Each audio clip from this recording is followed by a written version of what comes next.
6 chapter को बता दिया है। यदि आपने नहीं देखा है सही से तो जाकर के देख ले। हम आज जंतु ऊतक की चर्चा ऊतक है, उपकला ऊतक है, पेशी ऊतक है, तंत्रिका ऊतक है, तो इन सारी ऊतकों की चर्चा करेंगे। साथ में हम ये भी चर्चा करेंगे कि उनको कई वर्गों में डिवाइड किया गया है लैंड स्टीनर के द्वारा। उन रक्तों के बारे में भी आपको बताया जाएगा, मतलब रक्त समूह के बारे में। तो चलिए हम अपनी क्लास को शुरू करते हैं। जंतु ऊतक। जंतु ऊतक को 4 भाग में डिवाइड किया गया है। जैसा कि आपको पता होना चाहिए कि ये 4 भाग में ऊतकों को, टिश्यू को बाँट दिया गया है। ये 4 भाग कौन-कौन से हैं? तो सबसे पहले उपकला ऊतक है। उपकला ऊतक को समझेंगे। उसके बाद संयोजी ऊतक को समझेंगे। उसके बाद आपको संयोजी के बाद पेशी ऊतक को समझेंगे और तंत्रिका ऊतक को समझेंगे। तो इस तरह से हम सभी ऊतकों की बात चीज़ें को समझेंगे ताकि हमको हमारे एग्जाम में आने वाले ऐसे प्रश्न छूटे ना। उपकला ऊतक की बात करें तो उपकला ऊतक जो है ये रुधिर कोशिका का अभाव होता है, मतलब इसमें पूछा जा सकता है कि किस ऊतक में रुधिर कोशिका का अभाव होता है, तो उपकला ऊतक में होता है और वो लसिका के माध्यम से होता है। आपसे पूछा जा सकता है कि उपकला ऊतक का पोषण किसके माध्यम से होता है, तो लसिका के माध्यम से होता है। इस बात को ध्यान रखेंगे, इसका पोषण लसिका के माध्यम से होता है क्योंकि यहाँ रुधिर का अभाव है। रुधिर कण नहीं होते हैं, लेकिन ये लसिका के माध्यम से किस प्रोसेस के जरिए होता है, तो विसरण के माध्यम से होता है। जैसे अगर हम बात कर ले उपकला ऊतक की उदाहरण का, तो आपसे त्वचा हो गया, त्वचा हो गया।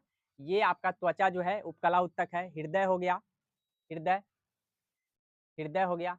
उसके बाद फेफड़ा हो गया। ये सारे के सारे आपके जनन ग्रंथि हो गए। ये उपकला ऊतक के उदाहरण हैं, आपको ध्यान रखना है और इस सभी का पोषण लसिका के माध्यम से होता है। तो ये अंदरूनी चीज़ हैं जो हमें याद रखना चाहिए। वृक्क भी आपको आता है, इसी में आपको ध्यान रखना है। आगे हम जानेंगे संयोजी ऊतक को।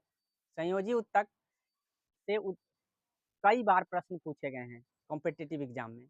यह ऊतक जो है क्या करता है कि जितने भी हमारे शरीर के अंग हैं, जैसे कि हमारी जो शरीर है कोशिकाओं से बना हुआ है, लेकिन कोशिका ऊतक का समूह है।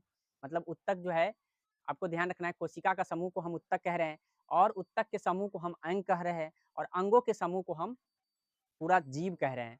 तो इस तरह से आपको ध्यान रखना है कि एक जीव का निर्माण कैसे हुआ है। जीव का निर्माण तो कोशिका से हुआ है, लेकिन कोशिका सिर्फ कोशिका नहीं, बल्कि इनके समूह से हम ऊतक बना दिए हैं और ऊतक से आपको ध्यान रखना है कि यही ऊतक से अंग बन गया है और यही अंगों से आपका जीव बन गया है। तो ये ध्यान रखना है और इस तरह से आपको ये भी बात ध्यान रखना है कि ये तरल संयोजी ऊतक एक होते हैं जो जोड़ने का काम करता है सभी अंगों को। मतलब हमारे जितने भी अंग हैं आपस में कौन जोड़ रहा है, तो तरल संयोजी ऊतक जोड़ रहा है। इस बात को ध्यान रखना है। दूसरी बात है कि यह हमारे शरीर में ताप को भी नियंत्रित करता है। ये बात ध्यान रखना है कि ताप का नियंत्रण हमारे शरीर में कौन कर रहा है, तो ताप नियंत्रण आपको ध्यान रखना है कि यही तरल संयोजी ऊतक के द्वारा हो रहा है। आखिर ये ऊतक कौन है, इसका हमको ध्यान रखना है। ये ताप नियंत्रण है, करने में मदद कर रहा है। साथ में आपको ध्यान रखना है कि नाभि रज्जु में जो होता है वो तरल संयोजी ऊतक है। तो संयोजी ऊतक तरल भी होता है। तरल में आपको रक्त आता है। तरल संयोजी ऊतक पूछा गया है कि तरल संयोजी ऊतक कौन है, तो लसिका और रक्त। लसिका लसिका हो गया और रक्त हो गया। ये एक संयोजी ऊतक का उदाहरण है और वो भी तरल संयोजी ऊतक है। इस बातों को ध्यान रखेंगे। एक एपिडोसाइड संयोजी ऊतक है जिसमें वसा जमा रहता है, इसीलिए आपको वसा जमा होने के कारण एपिडोसाइड को आपको ध्यान रखना है कि एपिडोसाइड ऊतक जो है जिसमें वसा जमा होता है। तो आई होप ये संयोजी ऊतक को आप समझ गए होंगे। अब हम पेशी ऊतक को समझते हैं कि पेशी ऊतक में आपको क्या क्या जानना है। यह ऊतक को संकुचनशील ऊतक के नाम से भी जाना जाता है। मतलब ये ऊतक संकुचनशील ऊतक है, अर्थात सिकुड़ता रहता है, इसीलिए हम इसको क्या कहेंगे, संकुचनशील ऊतक। इस ऊतक के 3 प्रकार देखे गए हैं। 3 प्रकार देखे गए हैं। ये तीनों प्रकार आपको ध्यान रखना है। अरेखित, रैखित, एक तो होगा अरेखित, दूसरा होगा रैखित, रैखित और तीसरा आपका हो जाएगा हृदय पेशी, हृदय पेशी। तो इस तरह से ध्यान रखना है कि ये 3 तरह के ऊतक हैं और तीनों को आपको ध्यान रखना है। आइए हम अरैखित को समझते हैं। अरैखित क्या होता है? अनैच्छिक ऊतक है ये। अनैच्छिक ऊतक होने का मतलब है कि हमारे इच्छा के अनुकूल नहीं चलते हैं ऐसे ऊतक, उसको हम अनैच्छिक ऊतक कहते हैं। तो अरैखित जो है ना एक अनैच्छिक ऊतक है। एग्जाम के दृष्टि से आपको महत्वपूर्ण है, इतनी बात ध्यान रखना है। रैखिक ऊतक ऐच्छिक है, मतलब ये अनैच्छिक है, अनैच्छिक है, ठीक है? और और उसके बाद है आपको ये ध्यान रखना है ये ऐच्छिक है, ऐच्छिक है, इस बात को ध्यान रखना है। अनैच्छिक कौन है और ऐच्छिक कौन है? ऐच्छिक का मतलब इच्छा के अनुकूल, जो उत्तक हमारी इच्छा के अनुकूल चले, वो ऐच्छिक है, जो इच्छा के अनुकूल नहीं चले, वो अनैच्छिक है। आपको ध्यान रखना है पेशी और अस्थि को जोड़ने वाला यही रैखिक उत्तक है। पेशिये और पेशियाँ और अस्थि को जोड़ने वाला, ठीक है? जिसको हम टेंडन भी कहते हैं, टेंडन। इस बात को ध्यान रखना है, ये एग्जाम में पूछा गया है कि टेंडन क्या है? तो टेंडन जो है ना, ये पेशियाँ और अस्थि को जोड़ता है, ठीक है? मतलब पेशियाँ से अस्थि को जोड़ने वाले को हम टेंडन कहते हैं और इस यही है रैखिक उत्तक है ये। ये किस प्रकार का उत्तक है? तो रैखिक। तो टेंडन आपको ध्यान रखना है। आगे हम हृदय हृदय पेशी उत्तक की बात कर ले, तो यह मानव शरीर के हृदय में रहता है और यह बिना रुके मतलब जीवन भर कौन उत्तक है जो बिना रुके जीवन भर चलता रहता है? तो हृदय पेशी उत्तक। हम उसको हृदय से ही आपको समझ सकते हैं, हृदय कभी विश्राम नहीं करता है। मानव शरीर में अगर बात करें पेशियाँ की, तो मानव शरीर में कुल मांसपेशियों की संख्या 639 है। 639 एग्जाम में पूछा गया है। ये आपको ध्यान रखना है कि कुल मांसपेशियों की संख्या है और सबसे बड़ी मांसपेशियाँ जो है आपको ध्यान रखना है ग्लूटियस मैक्सिमम है। ग्लूटियस ग्लूटियस मैक्सिमस है, ठीक है? मैक्सिमस। अब इस ग्लूटियस मैक्सिमस आपके एग्जाम में पूछे गए हैं। 639 में अगर सबसे बड़ा हमको कहें तो ये ग्लूटियस मैक्सिमस पेशी है, जो सबसे छोटी जो स्टेपीज है, जो कान के में है, ये वाला। कान में जो मांसपेशियाँ है सबसे छोटा है और आपका जो हमारे मतलब पैरों के ऊपर हैं, मतलब जांघ के पीछे हैं, उस मांसपेशियों को हम क्या कह रहे हैं? ग्लूटियस मैक्सिमस कह रहे हैं। तो सबसे बड़ा और सबसे छोटा मांसपेशिया का नाम आपको ध्यान रखना है। 639 मांसपेशियाँ हैं, इन चीज़ों को ध्यान रखना है। आई होप इस बात को आप समझ गए होंगे। अब हम तंत्रिका उत्तक की चर्चा करेंगे कि तंत्रिका उत्तक क्या है? जैसा कि आपको पता होना चाहिए कि हमारे शरीर में अगर सबसे बड़ा कोई उत्तक है तो तंत्रिका उत्तक है। हम उत्तक की बात कर रहे हैं, मांसपेशिया की बात नहीं कर रहे हैं। अभी मांसपेशिया की बात की है, जो ग्लूटियस मैक्सिमस की बात की है, वो मांसपेशिया था। अभी हम तंत्रिका उत्तक जो है ना, हमारे शरीर का सबसे बड़ा उत्तक है, ठीक है? और जो है इसकी इसकी जो सबसे छोटी इकाई है, मतलब इसकी जैसे हम शरीर की सबसे छोटी इकाई कोशिका को कह रहे हैं, जस्ट लाइक उसी तरीके से तंत्रिका की सबसे छोटी इकाई को हम न्यूरॉन कह रहे हैं। न्यूरॉन, इस बात को ध्यान रखना है कि सबसे छोटी इकाई का नाम क्या है? तो न्यूरॉन है। इस बातों को ध्यान रखना है। यह 2 प्रकार का होता है, एक होता है न्यूरोसॉन और एक होता है गिलिया, ठीक है? एक न्यूरोसॉन होता है और एक न्यूरोगिलिया होता है। तो यह ऐच्छिक तथा अनैच्छिक क्रिया का नियंत्रण करने वाला उत्तक है। इस बात को ध्यान रखेंगे कि दोनों ही क्रिया, जैसे हमारे शरीर में 2 तरह की क्रियाएँ होते हैं, ऐच्छिक और अनैच्छिक। ऐच्छिक और अनैच्छिक क्रिया को नियंत्रण करने वाला को हम तंत्रिका उत्तक कह रहे हैं। अब इस तरह से आपको एक चीज़ आपको ध्यान रखना है कि तंत्रिका उत्तक जन्म के बाद कभी विभाजित नहीं होने वाली उत्तक है। अर्थात हमारे शरीर में एक बार जो उत्तक बन गया, वो जन्म के बाद कभी विभाजित नहीं होता है, तंत्रिका उत्तक। तो आपसे पूछा गया है कि कौन-सा उत्तक है जो जन्म के बाद कभी विभाजित नहीं होता है? तो वो है आपका तंत्रिका उत्तक। आई होप इस बात को समझ गए होंगे। उत्तक से संबंधित जानकारी हमने आपको दे दिया है। अब हम रक्त की जानकारी आपको देंगे। मानव शरीर में तरल संयोजी उत्तक जो है रक्त है। जैसा कि आपको हम अभी बताए हैं कि तरल संयोजी उत्तक जो है, ये एक प्रकार का उत्तक ही है, लेकिन रक्त से एग्जाम में पूछे गए हैं। रक्त जिसको हम अंग्रेजी में ब्लड कहते हैं, ये ब्लड से पूछा गया है। तो मानव रक्त की हम बात करेंगे। मानव से संबंधित एग्जाम में कई बार पूछे गए हैं। इसे हम तरल संयोजी उत्तक कहते हैं, जैसा कि हम पीछे भी हम आपको बता दिए हैं। हमारे शरीर में भार का लगभग 7%, जितना भार आपके पास है ना, उसका लगभग 7% रक्त होना चाहिए। ये ध्यान रखना है, एग्जाम की दृष्टि से महत्वपूर्ण है कि आपके शरीर में जितना भार है, उसका 7% रक्त होना चाहिए। अगर उसका 7% रक्त नहीं है, तो इसका मतलब आपको रक्त की कमी है और ज़्यादा है तो अधिक हो गया है। इस तरह से ध्यान रखेंगे। यह एक क्षारीय पदार्थ है। इस बात को ध्यान रखेंगे कि यह एक क्षारीय पदार्थ है। ये क्षारीय है और इसका पीएच मान अगर हम बात करें तो 7.4 होता है। पीएच वैल्यू जो होता है, ये 7.4 होता है। इस बात को ध्यान रखेंगे क्योंकि रक्त क्षारीय पदार्थ है और क्षारीय आपको पता है कि 7 से ऊपर वाले को हम क्षारीय कह रहे हैं और 7 से नीचे वाले को हम अम्लीय कह रहे हैं। तो इस तरह से 7 वाले को उदासीन कह रहे हैं। तो रक्त का पीएच 7.4 है, तो स्वाभाविक है कि आप इसको क्षारीय कहेंगे। वयस्क मनुष्य में, अगर हम वयस्क मनुष्य की मतलब एक वयस्क मनुष्य की बात करें, तो वो उस मनुष्य में लगभग 5 से 6 लीटर उसमें रक्त होना अनिवार्य होता है। अगर 5 से 6 लीटर रक्त नहीं है, तो इसका मतलब है कि उसमें रक्त की कमी है। महिला की बात कर ले, तो पुरुषों की तुलना में आधा लीटर कम होता है, इस बात को ध्यान रखेंगे। महिलाओं में आधा लीटर मतलब हाफ लीटर जो है, हाफ लीटर कमी देखी जाती है, मतलब जितना पुरुष में है उसका हाफ लीटर कम महिलाएं में देखने को मिलता है। हम रक्त की अगर प्रकार की बात करें, तो रक्त को हम 2 भाग में डिवाइड करके पढ़ते हैं। रक्त को हम 2 भाग में डिवाइड कर देते हैं। एक भाग आपका प्लाज्मा होगा, प्लाज्मा, और दूसरा भाग आपका हो जाएगा एक भाग प्लाज्मा और दूसरा रुधिर अणु। रुधिर रुधिर अणु कहिए या रुधिराणु कहिए, राणु भी लिख सकते हैं, रुधिराणु। तो रुधिर अणु और प्लाज्मा 2 भाग हम बाँट देते हैं। प्लाज्मा आपको ध्यान रखना है कि लगभग 60% भाग जो है ना, लगभग की बात किए हैं, 60% से कम ही है, लेकिन लगभग अगर आपके एग्जाम में 55 से 60 के बीच में कोई ऑप्शन होगा, तो आप वहाँ टिक कर सकते हैं, 55 से 60 के बीच में, अर्थात 60% जो है ना आपका प्लाज्मा है और 40% लगभग आपका रुधिराणु है, 40%। इस बातों को ध्यान रखेंगे हमारे शरीर में। इस तरह से ये एग्जाम में पूछा भी गया है कि हमारे शरीर में लगभग कितना रक्त होता है, तो रक्त के भार का लगभग 60% प्लाज्मा और आगे जो है आपका क्या है, रुधिराणु है। इसमें अगर हम प्लाज्मा की बात करें, तो प्लाज्मा एक तरल पदार्थ है, इस बात को ध्यान रखेंगे। तो तरल पदार्थ है, तो स्वाभाविक है कि उसमें जल भी होगा। तो जल कितना भाग होता है, तो जल, उस जल में जितना प्लाज्मा होगा उसमें 90% 90% जो होगा, आपको ध्यान रखना है कि 90% जल होता है प्लाज्मा में, और उसके बाद कुछ अन्य पदार्थ भी होते हैं 10%, लेकिन 90% जल ही होता है, तरल पदार्थ है।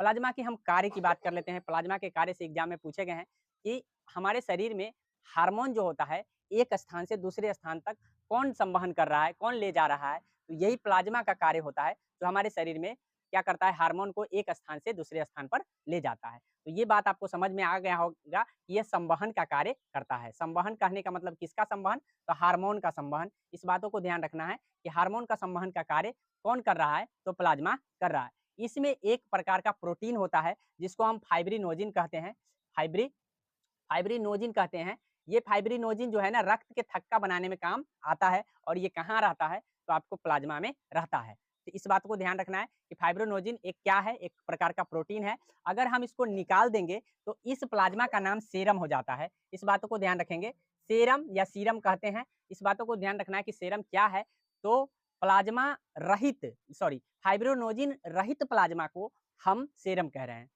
रहित का मतलब है उसमें से हटा दिया जाए, तो वो आपका नाम सेरम हो जाता है। तो सेरम क्या है, इस बातों को हम समझ गए, ठीक है। और ये फाइब्रिनोजिन क्या कर रहा है, रक्त का थक्का बनाने में मदद कर रहा है, अर्थात विटामिन के की तरह कार्य कर रहा है। तो आई होप इस बात को आप प्लाज्मा को समझ गए होंगे। अब हम आपको रुधिराणु की चर्चा करते हैं कि रुधिराणु, जैसा कि आपको हम बता दिए हैं कि 40% भाग जो है आपका रुधिराणु है, और ये 3 प्रकार के आपको देखने को मिलेगा। 3 तरह का रुधिर अणु, मतलब रुधिर के अणु है, जिसमें से आप रेड मतलब लाल रक्त कहते हैं, जिसको हम आरबीसी कहते हैं।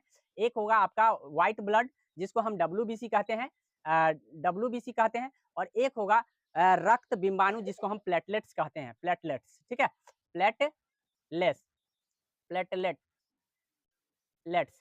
तो इस तरह से आपके 3 भाग इसको रक्त के रुधिराणु के हैं। मतलब रक्त को हम 2 भाग में बांटते हैं। रक्त को 2 भागने के बाद बांटने में प्लाज्मा को मैंने बता दिया।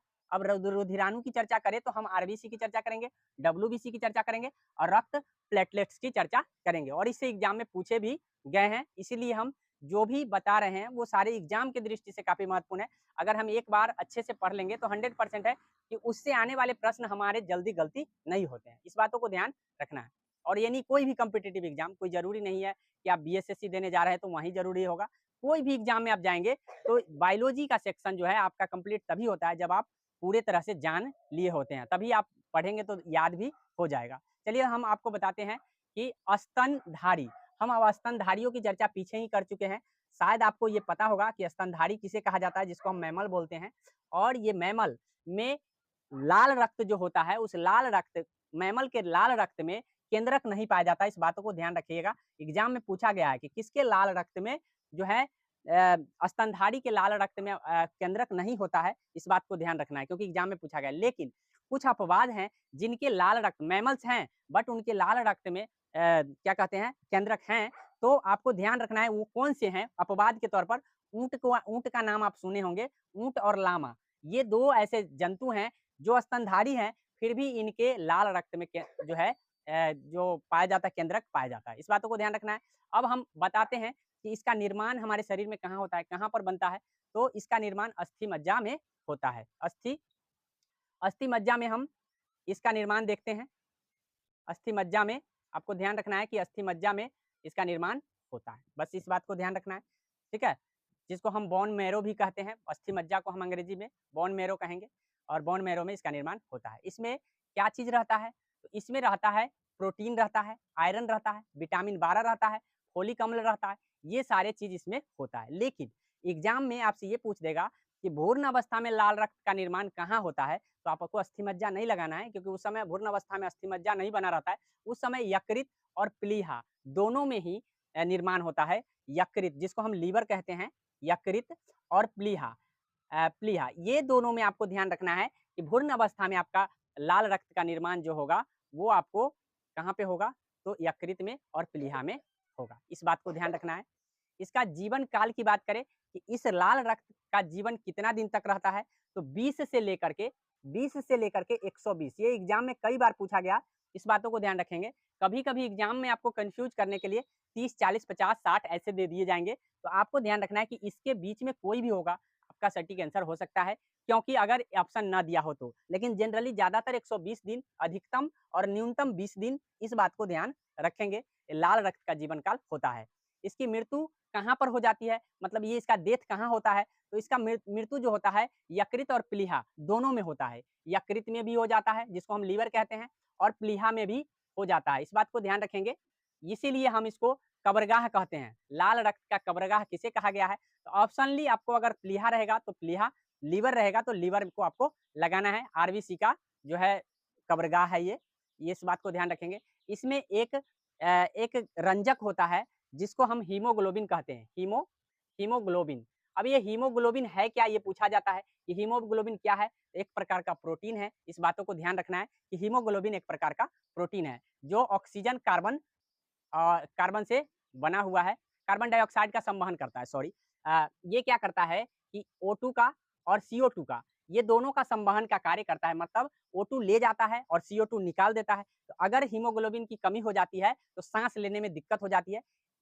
इसीलिए हीमोग्लोबिन का होना ज़रूरी होता है। इस बातों को ध्यान रखेंगे। तो ये सारे चीज़ हैं जो आपको रखना है। लेकिन हीमोग्लोबिन की कमी को हम क्या कह रहे हैं, कौन-सी बीमारी कह रहे हैं? तो हीमोग्लोबिन की कमी को हम एनीमिया कह रहे हैं। एनीमिया किसके कारण होता है? तो हीमोग्लोबिन की कमी के कारण होता है। हम सोते हैं उस समय हमारा आरबीसी कम जाता है। इस बात को ध्यान रखें कि सोते समय आरबीसी बढ़ेगा या कमेगा? तो सोते समय हमारा आरबीसी जो होगा, आरबीसी ये कम जाएगा और कितना कमेगा? तो 5%, लगभग 5% जो है आपको कम जाएगा। इस बातों को ध्यान रखना है कि आरबीसी कम जाता है। लेकिन अब इस बात को ध्यान रखेंगे कि अगर हम ऊँचाई पर जाते हैं तो आरबीसी बढ़ जाता है। अगर हम ऊँचाई पहाड़ पर चल जाए, पहाड़ पर, तो पहाड़ पर आपका जो है, पहाड़ पर आपका आरबीसी बढ़ जाता है। अगर आप 4200 मीटर ऊँचाई पर चल गए हैं, 4200 मीटर ऊँचाई पर चल गए हैं, तो आपको ध्यान रखना है कि आपका लगभग 30% आरबीसी बढ़ गया है। 30% आरबीसी बढ़ जाता है। इसीलिए ज़्यादा ऊँचाई पर जाने पर हमारे नाक से जो है ना ब्लड आ सकता है। इस बात को ध्यान रखेंगे। लाल रक्त के बारे में हमने आपको इतना बताया है, लेकिन एक चीज़ और आपको याद रखना है, एक थैलेसीमिया रोग होता है, जो लाल रक्त नहीं बनता है जिसमें, उसी को हम थैलेसीमिया रोग कहते हैं। कभी-कभी हमारे शरीर में मतलब लाल रक्त बनता ही नहीं है, ऐसी परिस्थिति को हम थैलेसीमिया रोग के नाम से जानते हैं। आई होप इस बात को आप समझ गए होंगे कि लाल रक्त के बारे में आपको समझ में आ गया होगा। अब हम व्हाइट ब्लड सेल की बात करेंगे, मतलब श्वेत रुधिराणु की बात करेंगे, श्वेत श्वेत रक्त की बात करेंगे, श्वेत रक्त। अब ये श्वेत रक्त के बारे में आपको जान लेना ज़रूरी है क्योंकि आपके एग्ज़ाम की दृष्टि से ये भी महत्वपूर्ण है। इसका जो आकार है, अमीबा की तरह है। अमीबा को जानते होंगे, इसका अमीबा जो है ना छोटा-बड़ा होता रहता है, इसीलिए इसका आकार जो है अमीबा की तरह है, इस बात को ध्यान रखेंगे। और यह निर्माण इसका होता कहाँ है? इसका भी निर्माण अस्थि मज्जा या लिम्फ नोड कह सकते हैं, अस्थि मज्जा या लिम्फ नोड में होता है। अस्थि अस्थि मज्जा या लिम्फ नोड कह सकते हैं, नोड में होता है। इस बातों को ध्यान रखेंगे कि श्वेत रक्त का भी निर्माण कहाँ होता है, अस्थिमज्जा या लिम्फ नोड। कभी कभी इसका निर्माण यकृत और प्लीहा में भी हो जाता है, मतलब कभी कभी इसका निर्माण यकृत या प्लीहा में हो जाता है। ये करता क्या है हमारे शरीर में, तो हमारे शरीर का अगर कोई रक्षक है, सबसे बड़ा रखवार है, तो यही है डब्ल्यूबीसी। डब्ल्यूबीसी हमारे शरीर का सबसे बड़ा रखवार है, कह सकते हैं कि सबसे बड़ा अगर कोई रखवार है, अगर इसकी कमी हो जाए तो समझ लो कि हमारे शरीर की धज्जियां उड़ जाएगी। अर्थात कहने का मतलब शरीर में बीमारी ही बीमारी पैदा ले सकती है। कभी किसी को एड्स हुआ है तो यही डब्ल्यूबीसी जो है ना खत्म हो जाता है एड्स बीमारी वाले को, जिसके कारण उसमें रोग प्रतिरक्षा की क्षमता घट जाती है, अर्थात उसमें रोग से लड़ने की ताकत घट जाता है। यही कारण है कि उसका डेथ हो सकता है, नहीं तो बराबर हमेशा उसको दवाई खाना पड़ता है। इस बात को ध्यान रखेंगे, डब्ल्यूबीसी को आपको इस तरह से याद रखना है। डब्ल्यूबीसी की बारे में बात करें कि जीवन काल की बात करें तो इसका जीवन काल मात्र 2 से 4 दिन होता है, इस बातों को ध्यान रखेंगे। वही हम आरबीसी की जीवन काल 20 से 120 दिन बताए हैं, ये आपका डब्ल्यूबीसी का जो जीवन काल है वो 2 से 4 ही दिन है, इस बात को ध्यान रखेंगे। कभी कभी ऑप्शन में 3 भी आ सकता है, तो इस बात को ध्यान रखना है कि इसके अंडर में ही होना चाहिए, ठीक है, इस बातों को ध्यान रखना है। साथ में आपको ये ध्यान रखना है कि रोग संक्रमण से हमको ये बचाने वाला है, मतलब रोगों से रोग प्रतिरक्षा का काम करता है। लिम्फोसाइट एक श्वेत रक्त कणिका है, लिम्फोसाइट यह 2 प्रकार का होता है। इस बात को ध्यान रखेंगे कि लिम्फो जो साइड है, लिम्फोसाइट जो है आपको ये श्वेत रक्त कणिका है, और ये 2 तरह के आपको देखने को मिलेगा, एक तो बी कोशिका, एक टी कोशिका। इस बातों को ध्यान रखेंगे कि बी कोशिका और टी कोशिका होता है। श्वेत रक्त के 2 भाग हैं, जिसमें से बी कोशिका और टी।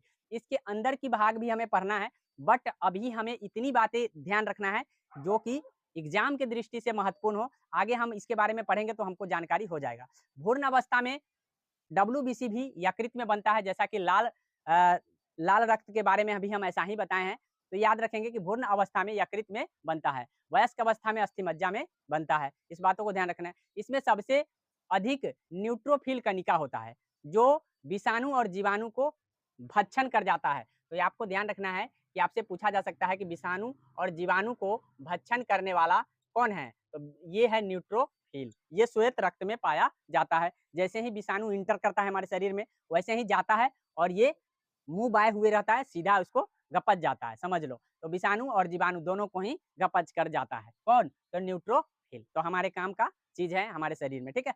अब हम लास्ट रुधिराणु की लास्ट बात करेंगे, जो है रक्त बिंबाणु, जिसको हम कह रहे हैं, या प्लेटलेट्स अंग्रेजी की बात करें तो प्लेटलेट्स लेट्स की बात करेंगे हम। प्लेटलेट्स जो होता है, इसमें क्या होता है, यह केवल स्तनधारी एवं मनुष्य में ही पाए जाते हैं। प्लेटलेट्स सभी में नहीं पाए जाते, सभी जीव में नहीं पाए जाते, बल्कि ये स्तनधारी और मनुष्य में पाया जाता है, मतलब स्तनधारी मनुष्य एवं मनुष्य में होगा। इसमें केंद्रक नहीं पाया जाता है, इस बातों को ध्यान रखेंगे। प्लेटलेट्स में केंद्रक नहीं होता है, जिस तरह से हमने अभी बताया कि इससे पीछे लाल रक्त कणिका में केंद्रक होता है, लेकिन स्तनधारियों में केंद्रक नहीं होता है, इस बातों को ध्यान रखना है।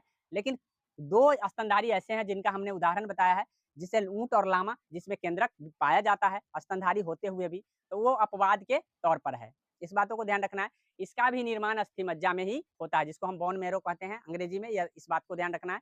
इसका जीवन काल की बात करें तो 3 से 5 दिन, इस बातों को ध्यान रखना है, इसका जीवन काल 3 से 5 दिन ही होता है, ठीक है।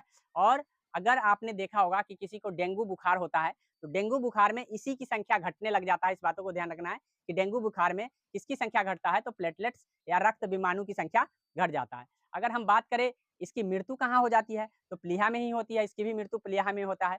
मुख्य कार्य है रक्त का थक्का बनाना, अर्थात हमारे शरीर से रक्त का थक्का बनना बंद हो जाएगा यदि प्लेटलेट्स की संख्या घट जाएगी। इसीलिए इसका मेन काम है रक्त का थक्का बनाना, रक्त को जमाने का काम करता है। थक्का बनाने का मतलब है कि रक्त को जमा के रखता है, अर्थात कंट्रोल से बाहर नहीं होने देता है। रक्त विमाणु की अगर हम कार्य करें, तो कार्य की बात करें तो कार्य जो है ये है शरीर के ताप को भी नियंत्रण करेगा, ताप नियंत्रण करेगा। और ताप नियंत्रण के साथ साथ आपको ध्यान ये रखना है कि ये हमारे शरीर की रोग से रक्षा करता है, रोग रक्षा का कार्य भी ये करता है। और उसके बाद आपको घाव भरने में भी मदद करता है, इस बातों को ध्यान रखना है। थक्का बनाने में मदद करता है। तो ये सारे कार्य हैं जो रक्त बिंबाणु का है। O2 और CO2 भोजन में उत्सर्जित पदार्थ, हार्मोन सभी का संवहन करने का भी काम ये करता है। जैसे हमारे शरीर में O2 हो गया, CO2 हो गया, तो ये भी संवहन का कार्य करता है। कौन, तो रक्त बिंबाणु। ठीक है, इस बातों को ध्यान रखना है। अब हम मनुष्य के रक्त समूह की चर्चा करेंगे। रक्त समूह की चर्चा हमारा लास्ट होगा, क्योंकि वीडियो का लेंथ ज़्यादा लंबा हो जाएगा, इसीलिए हम रक्त समूह को चर्चा करके आपका यहीं पे बात को स्टॉप करेंगे। जैसा कि आप लोगों को पता होगा कि रक्त समूह का खोजकर्ता लैंडस्टीनर है। एक वैज्ञानिक है लैंडस्टीनर, जिसने 1930 में रक्त समूह का खोज किया है। कभी-कभी आप किसी के मुँह से सुनते होंगे कि आपका कौन ब्लड ग्रुप है, तो यही ब्लड ग्रुप की खोज किसने करा था? तो ये आपका लैंडस्टीनर ने करा था। ठीक है? किसी का किसी का बी पॉजिटिव, किसी का बी नेगेटिव, किसी का बी मतलब इस तरह से होता है। तो आपको ध्यान रखना है कि इसकी खोज किसने करा? तो यही करा है। इसके लेकर के इसे नोबेल प्राइज़ मिला है 1930 में। ठीक है? नोबेल प्राइज़ भी मिला है, तो ध्यान रखेंगे कि लैंडस्टीनर को नोबेल प्राइज़ किसके लेकर के मिला था? तो रक्त समूह के खोज करने के लिए मिला था। इसमें जो है रक्त में एक ग्लाइकोप्रोटीन होता है। ग्लाइकोप्रोटीन होता है, जिसे हम एंटीजन के नाम से जानते हैं। ग्लाइकोप्रोटीन को हम एंटीजन कहते हैं और यह लाल रक्त में होता है। एंटीजन 2 तरह का होता है, आपको ध्यान रखना है। एंटीजन 2 तरह का होता है, एक ए एंटीजन होता है और एक बी एंटीजन होता है। ठीक है? जो हमारे शरीर में एक ग्लाइकोप्रोटीन है, उस ग्लाइकोप्रोटीन को हम एंटीजन कह रहे हैं और ये एंटीजन 2 तरह के हो रहे हैं। एक एंटीजन है आपका ए और एक है बी। तो जिसमें ए एंटीजन है ए वर्ग वाला है, बी एंटीजन है बी वर्ग वाला है। जो एंटीजन होगा वही उसका ग्रुप रक्त ग्रुप होगा। तो हम एंटीजन का पता करके, प्रोटीन की जाँच करके हम किसी का ब्लड ग्रुप बता देते हैं। तो इस तरह से ब्लड ग्रुप में है, आपको ध्यान रखना है, ए ग्रुप हो गया, बी ग्रुप हो गया और एबी ग्रुप हो गया। अर्थात जिसमें दोनों ही पाए गए एंटीजन, इसका मतलब है एबी ग्रुप वाले हैं। जिसमें एंटीजन ए पाए गए, इसका मतलब ए ग्रुप वाले हैं। और जिसमें एंटीजन बी पाए गए, वो बी ग्रुप वाले हैं। लेकिन जिसमें कोई नहीं पाएगा, वो ओ ग्रुप वाले बन गए। जिसमें कोई एंटीजन नहीं पाया गया, वो शून्य ग्रुप वाले बन गए, जिसको हम ओ ग्रुप कहते हैं। तो इस तरह से ब्लड ग्रुप को 4 भागों में डिवाइड करा। कौन? तो लैंडस्टीनर ने करा। आपको ध्यान रखना है। तो इस तरह से आपको पता चल गया कि कौन-कौन ग्रुप से होंगे। तो ग्रुप आपका ए, ग्रुप बी, ग्रुप ओ हो गया। अब लेकिन इस ग्रुप में आपको जो ग्रुप होगा वही आपका एंटीजन होगा और जो एंटीजन होगा वही ग्रुप होगा। जिसमें एंटीजन नहीं होगा उसका ग्रुप ओ हो जाएगा। इतनी बात तो आपको पहले से मतलब अभी हम बता दिए हैं। तो आपसे कोई पूछेगा कि ओ ग्रुप में कौन से एंटीजन होता है? तो आपको कोई एंटीजन नहीं होगा, क्योंकि आपको आसानी से इस बात को याद हो गया। अब हम आगे बढ़ते हैं। आगे आपको क्या जानना है? एंटीबॉडी को जानना है। एक एंटीजन होता है और एक एंटीबॉडी। एंटीजन और एंटीबॉडी में आपको कन्फ्यूजन हो सकता है। एंटीजन और एंटीबॉडी, ये दोनों में कन्फ्यूजन ना हो, इसके लिए हम आपको बता रहे हैं एंटीबॉडी। तो एंटीबॉडी और एंटीजन में क्या फ़र्क है, इस बात को ध्यान रखेंगे। तो जैसे हम अभी आपको बताए हैं कि जिसका एंटीजन ए होगा, ग्रुप ए होगा, ठीक है? लेकिन जिसमें एंटीजन होगा, उसमें एंटीबॉडी बी होगा, इस बातों को ध्यान रखेंगे। जिसमें एंटीजन ए होगा, उसमें एंटीबॉडी बी होगा। जिसमें एंटीजन बी होगा, उसमें एंटीबॉडी ए होगा। इस बातों को ध्यान रखना है। जिसमें एंटीजन ए बी होगा, इसमें एंटीबॉडी कोई नहीं होगा, मतलब एंटीबॉडी ही गायब होगा। इस बातों को ध्यान रखेंगे। और जिसका ग्रुप ओ है, उसमें एंटीबॉडी ए बी होगा। इस बातों को ध्यान रखेंगे। जिसका ग्रुप ए है, उसका एंटीबॉडी क्या होगा? ए बी होगा। तो इस तरह से आपको ध्यान रखना है कि ग्रुप ए समूह का एंटीबॉडी क्या है, ग्रुप बी समूह का एंटीबॉडी क्या है, ग्रुप ए बी का एंटीबॉडी क्या है और ग्रुप ओ का एंटीबॉडी क्या है। किसका एंटीबॉडी नहीं है? तो ए बी का एंटीबॉडी नहीं है। इस बातों को ध्यान रखें, क्योंकि एंटीबॉडी एंटीजन का अगेंस्ट है। इस बातों को ध्यान रखना है। यहाँ पे एंटीजन दोनों हैं, तो स्वाभाविक है इसका अगेंस्ट में कोई नहीं है, कोई नहीं है। आ गया समझ में? अगर यहाँ पे ओ है, तो इसका मतलब दोनों के दोनों एंटीबॉडी है। तो इस बातों को ध्यान आपको रखना है कि हमने एंटीबॉडी की भी बात कर दिया। एंटीबॉडी ए, एंटीबॉडी बी और एंटीबॉडी ओ। एंटीबॉडी ओ नहीं होता है, एंटीबॉडी ए, बी और ए बी होता है। ठीक है? इस बातों को ध्यान रखेंगे। आगे हम बढ़ते हैं। आगे आपको क्या जानना है? रक्त का अध्ययन जो है आपको पता होना चाहिए कि यह एक तरल पदार्थ है और जिसमें रक्त का मतलब कहने का मतलब एक रक्त आधान शब्द आता है। रक्त आधान, रक्ताधान, रक्त चढ़ाना रक्ताधान है। इस बातों को ध्यान रखेंगे। लेकिन रक्त चढ़ा देने से ही रक्ताधान नहीं कहला जाएगा, बल्कि वो रक्त का तालमेल अगर नहीं बैठा तो रक्ताधान नहीं कहलाएगा। इस बातों को ध्यान रखेंगे। जैसे हम किसी के शरीर में रक्त को पहुँचाते हैं, तो वो रक्त, उसके रक्त जो हम रक्त पहुँचाए हैं, उन दोनों का रक्त का तालमेल बैठ गया, तो ये रक्ताधान हो गया। इस बातों को ध्यान रखेंगे। और रक्ताधान क्या है समझ में आ गया। एक आता है आपको सर्वदाता, सर्वदाता और एक आता है सर्वग्राही। सर्वग्राही, सर्वदाता और सर्वग्राही को समझ जाइए। सर्वदाता जो सबको दे सके और सर्वग्राही जो सबसे ले सके, ठीक है, जो सबसे ले सके।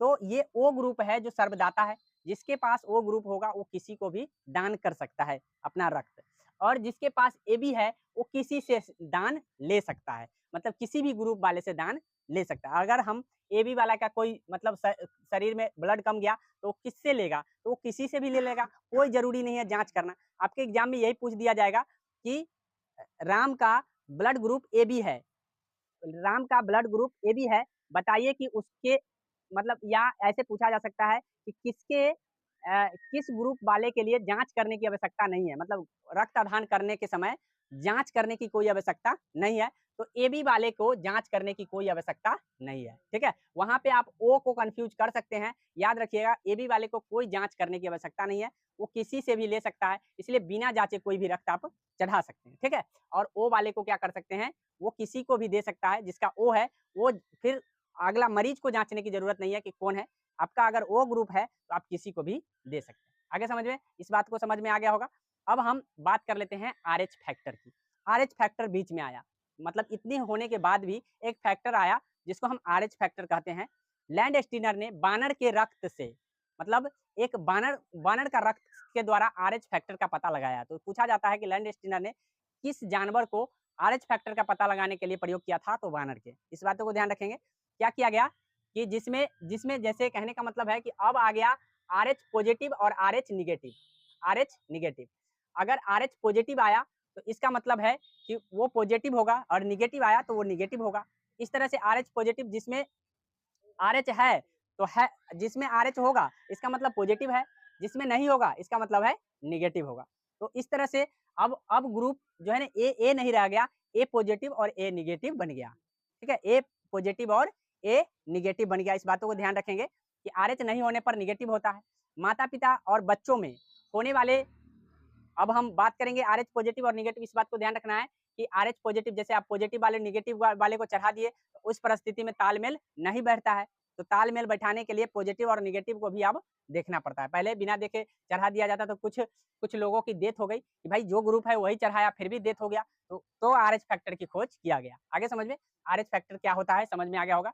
अब आपको एक चीज ध्यान रखना है, माता पिता और बच्चों, जैसे माता पिता का ग्रुप हो गया, माता पिता का, और बच्चे का ग्रुप हो जाएगा, ठीक है। बच्चे में होने की संभावना क्या हो सकता है, तो आपको ध्यान रखना है कि अगर किसी का ओ है, माता और पिता दोनों का ही ओ और ओ है, तो बच्चे में क्या हो सकता है क्या नहीं हो सकता है। तो बच्चे में आपको ध्यान रखना है, हो सकता है बच्चे को ब्लड ग्रुप जो होगा वो ओ होने की संभावना है।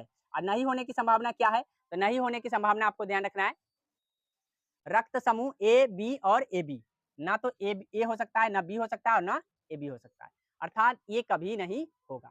इस बातों को ध्यान रखना है। लेकिन जिसके माता माता ओ वाले होंगे और पिता ए वाले होंगे, उस बच्चे में कौन से रक्त समूह हो सकते हैं, तो आपको पता है कि यहाँ ए है, तो बच्चे में ओ और ए हो सकता है। कौन नहीं हो सकता है, तो बी नहीं हो सकता है और ए बी नहीं हो सकता है। इस बातों को ध्यान रखना है। इसी तरीके से जिसके बच्चे ओ होंगे, सॉरी माता ओ होंगे और पिता बी होगा, तो उसी तरीके से जैसे यहाँ ओ ए है तो यहाँ क्या बन जाएगा ओ बी। तो ऐसे में आपको ये याद रखना है कि कहाँ नहीं कुछ भी नहीं हो सकता है। तो जिसका माता ए और ए बी, पिता ए बी अगर होंगे तो उस परिस्थिति में बच्चे का सभी समूह हो सकता है। ओ नहीं, मतलब कहने का मतलब है कि यहाँ पे मतलब कहने का कौन नहीं हो सकता है, नहीं होने की संभावना है, तो ए भी हो सकता है, बी भी हो सकता है और ए बी भी हो सकता है। कौन नहीं होगा, तो ओ नहीं होगा। कौन नहीं होगा, ओ नहीं होगा। लेकिन जहाँ ए और बी अलग अलग होंगे तो वहां सब हो जाएंगे। सब होने की संभावना कब होती है, जहाँ ए और बी अलग अलग है, उस परिस्थिति में बच्चे का रक्त कैसा हो सकता है, तो बच्चे का रक्त हो सकता है ए भी हो सकता है, बी भी हो सकता है, ए बी भी हो सकता है, ओ भी हो सकता है। इसमें से कोई भी हो जाएगा, ठीक है।